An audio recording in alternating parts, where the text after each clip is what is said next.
পাঠ করছি মৌসুমী চক্রবর্তীর লেখা গল্প পথিক বন্ধু। সূর্যের রক্তিম আলোচ্ছটায় প্রকৃতিতে নেমে এসেছে গভীর প্রশান্তি। গোধূলির আবিরে রাঙা অস্তয়মান লাল সূর্য, সামনে কল্লোলিত নদী, মাথার উপরে স্বর্গীয় আভায় রাঙানো আকাশ। দিনের অবসান ও রাত্রির আগমনের এই সন্ধিক্ষণে পৃথিবী যেন মেতে উঠেছে মিলন বিরহের মধুর খেলায়। পশু পাখি ও কর্মরত মানুষের ঘরে ফেরার ব্যস্ততা বোধহয় পৃথিবীর সব জায়গায় একই রকম। এইসব দেখতে দেখতে মৌরি হারিয়ে গিয়েছিল আঁকিবুকি চিন্তার জালে। সে এখন দাঁড়িয়ে আছে লন্ডনের টেমস নদীর ধারে।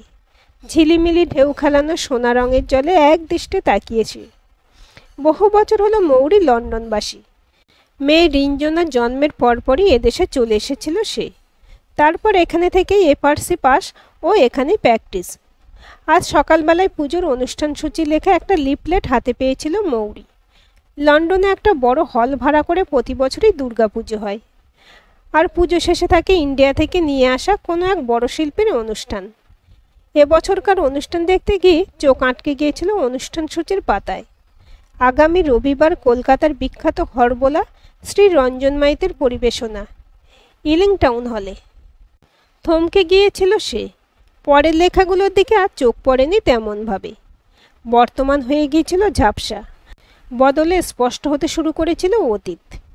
মেয়ে থেকে পাওয়া চিরকুটটা হাতে নিয়ে ছুটে এসেছিল সে টেমস নদীর ধারে, একটু নির্জনতার আশায়। তার যে অনেক কিছু ভাবার আছে, অনেক স্মৃতি যে তাকে ভাসিয়ে নিয়ে মুখ থুবড়ে এনে ফেলেছে এই টেমস নদীর ধারে।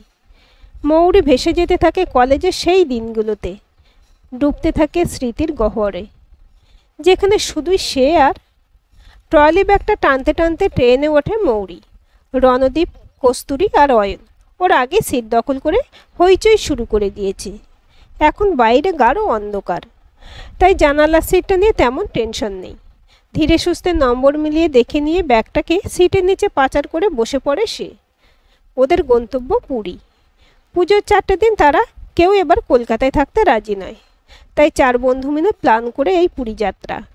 মৌরির অবশ্য শান্তিনিকেতনে যাওয়ার ইচ্ছে ছিল খুব, কিন্তু পুরীর দিকে দল ভারী হয় বাধ্য হয়ে ওকে এতেই মত দিতে হয়েছে। মৌরিকে দেখে আরও 3 জন হৈ হৈ করে ওঠে। কেক বানিয়ে এনেছিস? দে, ভীষণ খিদে পেয়েছে। উফ, বসতে না বসতেই হ্যাংলাগুলোর খালি খাওয়ার চিন্তা। খাবারের ব্যাগটা খুলে একে একে মৌরি বার করতে থাকে কেক, চিপস, চিকেন স্যান্ডউইচ ভরা টিফিন বক্স। মৌরির রান্নার হাত বেশ ভালো। সবাই তারিফ করতে করতে নিমেষে শেষ করে ফেললো খাবারগুলো। ইতিমধ্যে ট্রেন চলতে শুরু করে দিয়েছে। সবাই একসাথে প্ল্যান করতে থাকে পুরী পৌঁছে প্রথমে কোথায় যাবে, সমুদ্র না মন্দির। ওদের মধ্যে অয়নের দেবদ্বিজে ভক্তি একটু বেশি। সে বলে ওঠে, দেখ, আগে জগন্নাথ দেবকে দর্শন করে তবেই কিন্তু আমাদের সমুদ্রে যাওয়া উচিত। আরে ভগবান কি পালিয়ে যাচ্ছেন?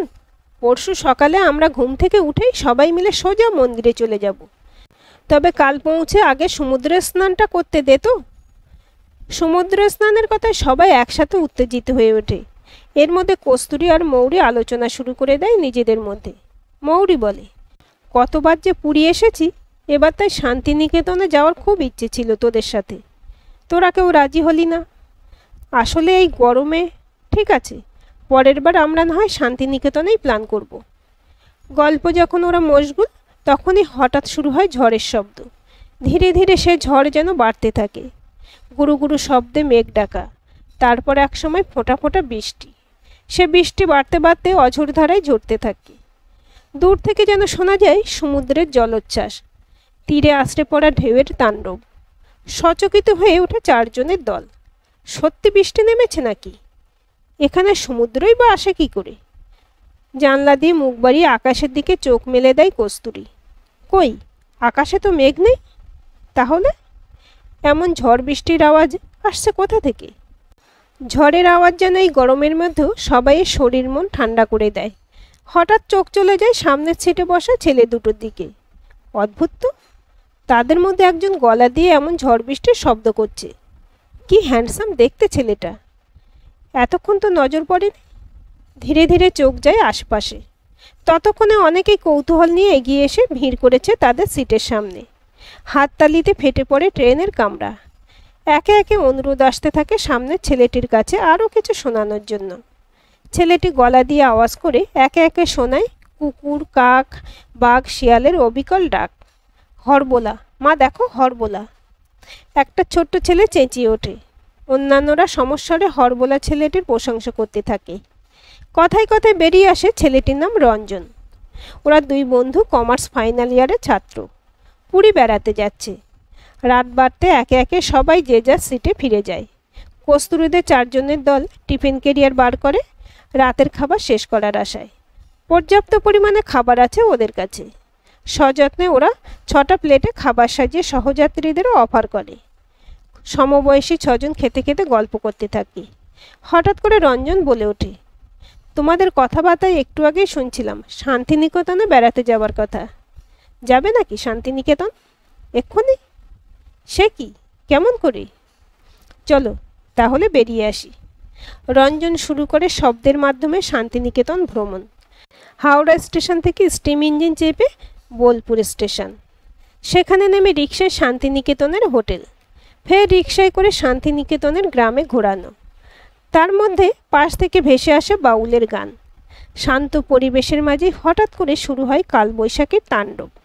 প্রবল ঝড়ের সাথে সখ্যতা করে আসে তুমুল বৃষ্টি। দূর থেকে ভেসে আসে ছপাত ছপাত শব্দ। কে যেন পায়ের আওয়াজ তুলে ঘরে ফিরছে। বৃষ্টি শেষে নিঝুম রাত। মধ্যরাতে ঝিঁঝি পোকা আর ব্যাঙের ডাকে গ্রাম বাংলা সচকিত। ভোরের মোরগের ডাকে সকাল হয় আবার। একে একে দোয়েল, ঘুঘু, কোকিলের ডাকে বেলা বাড়ার ঘোষণা। শেষ হয় শান্তিনিকেতন ভ্রমণ। সবাই উচ্ছ্বসিত প্রশংসা করে ওঠে। শুধু মৌরি যেন নীরব নিশ্চুপ। সে শুধু বিভোর হয়ে এক দৃষ্টে তাকিয়ে আছে রঞ্জনের দিকে। কস্তুরী কনুই দিয়ে একটা খোঁচা মারে ওর কোমরের নিচে। সচকিত হয়ে নড়ে চড়ে বসে সে। একটা লাল আভা ছড়িয়ে যায় ওর ফর্সা 2 গালে। ট্রেন পুরীতে পৌঁছেতে একসাথে 6 জন নামতে থাকে। কথায় কথায় এতক্ষণে জানা হয়ে গেছে যে ওরা সকলেই একই হোটেলে বুকিং করেছে। ঠিক হয় বেলা 10টায় সবাই একসাথে সমুদ্রে স্নানে যাবে। কস্তুরী ও মৌরি একই ঘরে থাকবে। ঘরে ঢুকতে ঢুকতে চোখ চলে যায় রঞ্জনের দিকে। সেও কেমন চোরা চোখে মৌরিকে লক্ষ্য করছে। চোখাচোখি হতেই চোখ নামায়। সমুদ্রে কিছুক্ষণ দাপাদাপি করে ফেরে ওরা হোটেলে। সারাদিন কাটে একসাথে, গল্পে, আড্ডা, খাওয়া দাওয়ায়। সন্ধ্যাবেলা বসে গানের আসর। রঞ্জন মাতিয়ে দেয় তার সুরেলা কণ্ঠে। কখনো মান্না দে, কখনো কিশোর কুমার, কখনো বা হেমন্তের গলা নকল করে একের পর এক গান গেয়ে যায়। সব গানের কলির মধ্যেই যেন উজাড় করা থাকে প্রেম, ভালোবাসা ও নিজেকে নিবেদন করার ঐকান্তিক ইচ্ছা। মুগ্ধ হয়ে বড় বড় চোখে এক দৃষ্টিতে তাকিয়ে থাকে মৌরি। বন্ধুরা লক্ষ্য করে উচ্ছল মৌরির হঠাৎ করে পুরীতে এসে কেমন যেন শান্ত গম্ভীর হয়ে গেছে। এ যেন প্রবল বর্ষণের পর শান্ত প্রকৃতি। পরদিন জগন্নাথ দর্শন। মন্দিরে প্রবল ভিড়। তার মধ্যেই তাদের পাণ্ডা পথ বার করে ঠাকুরের সামনে তাদের দাঁড় করানোর চেষ্টা করে। কিন্তু কোথায় কি, ঠেলাঠেলি ধাক্কাধাক্কির মধ্যে এক একজন এক এক দিকে ছিটকে যায়। ভিড়ের মাঝে বন্ধুদের খুঁজে না পেয়ে দিকভ্রান্ত মৌরি হঠাৎ লক্ষ্য করে পাশ থেকে কে যেন ওর হাতের কোড়ে আঙুলটা নিজের আঙুলের সাথে পেঁচিয়ে শক্ত করে ধরে আছে। চকিতে পাশে তাকিয়ে দেখে রঞ্জন। ওর দিকে চেয়ে মুচকি হাসছে, আবার গালে আবিরের আভা ছড়ায়। রাতটা কাটে ঘোরের মধ্যে। অনেকক্ষণ ঘুম আসে না। অস্থির করতে থাকে শরীর। বারবার মনে পড়ে যায় কোড়ে আঙুলে আঙুল পেঁচিয়ে রাখার মুহূর্তটা। স্বপ্ন দেখে রঞ্জনের বুকের কাছটায় গুটিসুটি মেরে শুয়ে থাকার। শিরশিরে অনুভূতি হতে থাকে সারা শরীরে। রঞ্জনের ওম মেখে তাকে জড়িয়ে ধরে শুয়ে থাকার স্বপ্নে রাত কেটে ভোর হয়। কেমন করে 3-4টে দিন যেন ঝড়ের মতো কেটে যায়। এবার কলকাতায় ফেরার পালা। একসাথে ফেরে 6 জন। শুধু হাওড়া থেকে বিচ্ছিন্ন হয় যোগাযোগের প্রতিশ্রুতি দিয়ে। স্টেশন থেকে বেরোনোর মুহূর্তে মৌরির ওড়নায় একটা টান পড়ে হঠাৎই। বিচ্ছিন্ন হয়ে যাওয়ার ক্ষণে তার নরম গোলাপি ওষ্ঠাধর আশ্রয় পায় রঞ্জনের উষ্ণ ঠোঁটের মাঝে। দিন যেন আর কাটতে চায় না।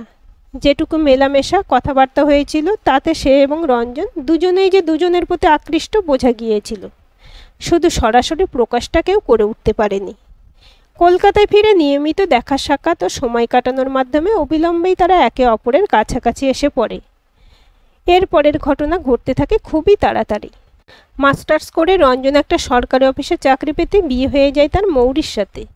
বিয়ের পরের বছরগুলো কাটে চূড়ান্ত উন্মাদনায়। দুজনে দুজনকে চোখের আড়াল করতেই পারে না। সারাদিন খুনসুটি, আদর, ভালোবাসা আর দুষ্টুমিতে ভরা দিনগুলো তত্তর করে বয়ে চলে তাদের জীবনে। সে বছরও ছিল দুর্গাপুজোর এমনই একটা দিন, মহা অষ্টমী। দুজনে বেরিয়েছিল দক্ষিণ কলকাতায় প্যান্ডেল হপিংয়ে। আলোয় আলোকিত পূজা মণ্ডপ, ঠেলাঠেলি ভিড়ভাট্টার মধ্যে দিয়ে ঠাকুর দেখতে দেখতে তারা এসে পৌঁছেছিল হরিশ পার্কে। মৃন্ময়ী মায়ের চোখ জোড়ানো মূর্তির সামনে হাত জোড় করে দাঁড়িয়ে প্রণাম করছিল মৌরি। হঠাৎ চোখ খুলে তাকিয়ে দেখে তন্ময় হয়ে তার দিকে তাকিয়ে রঞ্জন। ভালোবাসার ভালো লাগায় আলোকিত হয়ে ওঠে তার মুখটা এক মুহূর্তের জন্য। হাত ধরে রঞ্জন তাকে টেনে নিয়ে যায় পার্কের এক কোণে, ফুচকাওয়ালাটার সামনে। ঝাল ফুচকা খেয়ে নাকে চোখে জল গড়াচ্ছে তখন তার। কানের কাছে ফিসফিস করে রঞ্জন বলে উঠেছিল, পাগল হয়ে যাচ্ছি তোমায় দেখে, প্লিজ বাড়ি চলো। ভীষণ আদর করতে ইচ্ছে করছে তোমায় ঠিক এই মুহূর্তটাতে। অদ্ভুত এক শিহরণ জেগে উঠেছিল মৌরির শরীরে। ঘরে ফিরেই শুরু হয়েছিল রঞ্জনের দস্যিপনা। বিছানায় তখন সমুদ্রের তোলপাড়। আছড়ে পড়া জলোচ্ছ্বাস স্থিমিত হতেই বক্ষলগ্ন হয়ে পড়েছিল মৌরি অনেকক্ষণ। রঞ্জনের বুকের উপর আঁকিবুকি কাটতে কাটতে বলে উঠেছিল, তোমায় একটা সুখবর দেওয়ার আছে। আমি প্রেগনেন্ট রঞ্জন। কি? ঝটকা মেরে উঠে বসে রঞ্জন। আর তারপরে শুরু হয়েছিল প্রশ্নবাণ। কি করে সম্ভব মৌরি? তুমি পিল খাওনি? তুমি তো জানো আমার কিছু কমপ্লিকেশন হচ্ছিল, তাই বন্ধ রেখেছিলাম। কই, এমন কথা তো আমায় জানাওনি। রঞ্জনের অদ্ভুত ব্যবহার তাকে স্তম্ভিত করে দিয়েছিল। এ কাকে দেখছে সে? এক নাগারে তখন রঞ্জন বলে চলেছে, অ্যাবর্শন করিয়ে নাও মৌরি। বাবা হওয়ার জন্য প্রস্তুত নই আমি এখন। হাজার যুক্তিতর্কেও মৌরি বোঝাতে পারেনি যে প্রথম বাচ্চা সে এভাবে নষ্ট করে দিতে চায় না। কেন রঞ্জন, আমরা তো বিবাহিত। আর বিয়ের 2.5 বছর পরে বাচ্চা আমার পেটে এসেছে, নষ্ট করব কেন? এটাই তো রাইট টাইম। রঞ্জনের ছিল শুধু এক যুক্তি, আমি বাচ্চা চাই না মৌরি, আমার স্বপ্ন ভিন্ন। চাকরির সাথে সাথে আমি হরবোলা হিসেবেও প্রতিষ্ঠা পেতে চাই। দেখবে তুমি কেমন নাম হবে আমার। তুমি সেদিন গর্ব অনুভব করবে আমার স্ত্রী হিসেবে। প্লিজ মৌরি, যেমন করেই হোক অ্যাবর্শন করিয়ে নাও। মরিয়া হয়ে মৌরি প্রশ্ন করে উঠেছিল, বাচ্চা চাও না মানে? তুমি কখনোই পিতা হতে চাও না? না, আমি সন্তান চাই না। সিদ্ধান্তে রঞ্জন ছিল অনড়।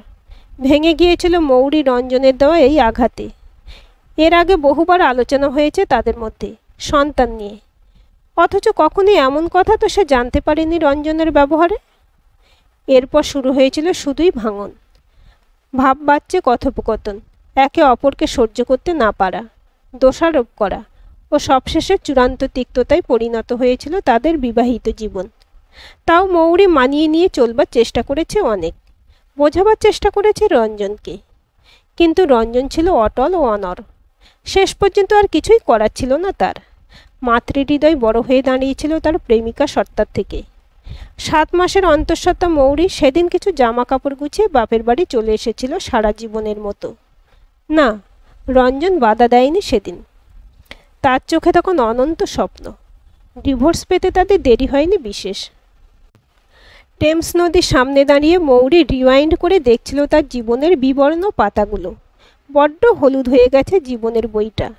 ভীষণ মনে পড়ছে ট্রেনের আলাপ, বিয়ের আগে গঙ্গার ধারে রঞ্জনের সাথে হাতে হাত রেখে বেড়ানোর দিনগুলো। রঞ্জন তখন প্রায় বলতো, দেখো একদিন আমার খুব নাম হবে, আমি লন্ডনে শো করব, এই শিল্পকে পৃথিবীর দ্বারে নিয়ে গিয়ে উপস্থিত করব। তখন আমরা দুজন টেমস নদীকে আমাদের ভালোবাসার সাক্ষী রেখে হাত ধরাধরি করে ঘুরব। আজ রঞ্জনের স্বপ্ন সফল, তবু একবার জানতে ইচ্ছে করে সে কি সত্যি আজ পরিপূর্ণ সুখী। হাতের মধ্যে ভাঁজ করা কাগজটা একবার খুলে দেখে মৌরি। তোমার মেয়ের কাছে তোমার খোঁজ পেলাম, কাল বিকেলে একবার টেমস নদী তীরে এসো। আধ ঘন্টাটাক হয়েছে মৌরি অপেক্ষা করছে রঞ্জনের জন্য। দূর থেকে রঞ্জনকে এগিয়ে আসতে দেখে হৃৎপিণ্ডটা তার দ্বিগুণ শব্দে লাফাতে থাকে। মৌরি, কেমন আছো? খুব ভালো। এখন বলো, আমায় এখানে কেন ডাকলে? কিছু কথা বলার আছে। বলতে পারো এই শেষ। জানলে কি করে আমি এখানে?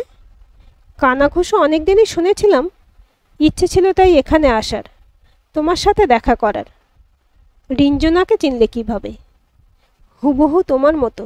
সন্দেহ হয়েছিল যখন ও এসেছিল আমার কাছে অটোগ্রাফ নিতে। তারপর ওর পরিচয় জিজ্ঞেস করতে তোমার নাম বলল।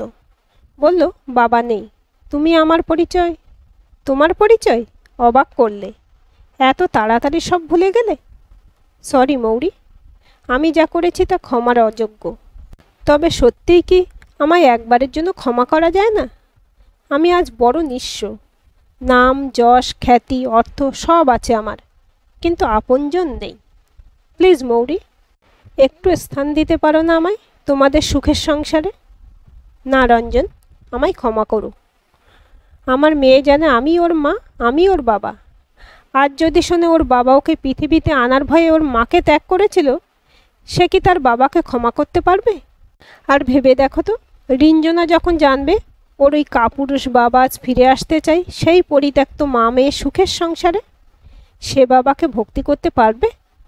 তার থেকে এই ভালো রঞ্জন, যদি তুমি কখনোই ওকে তোমার পরিচয় না দাও। একবার মৌরি, শুধু শেষবারের মতো। মৌরি পিছন ফিরে হাঁটতে থাকে। দু চোখ তার ঝাপসা হয়ে আসে বাঁধ ভাঙা চোখের জলে। পায়ে শাড়ি জড়িয়ে হোঁচট খেতে গিয়েও সামলে নেয় সে নিজেকে। এগিয়ে যায় বীর দর্পে সামনের দিকে, তার অতীতকে টেমস নদীর তীরে ফেলে রেখে।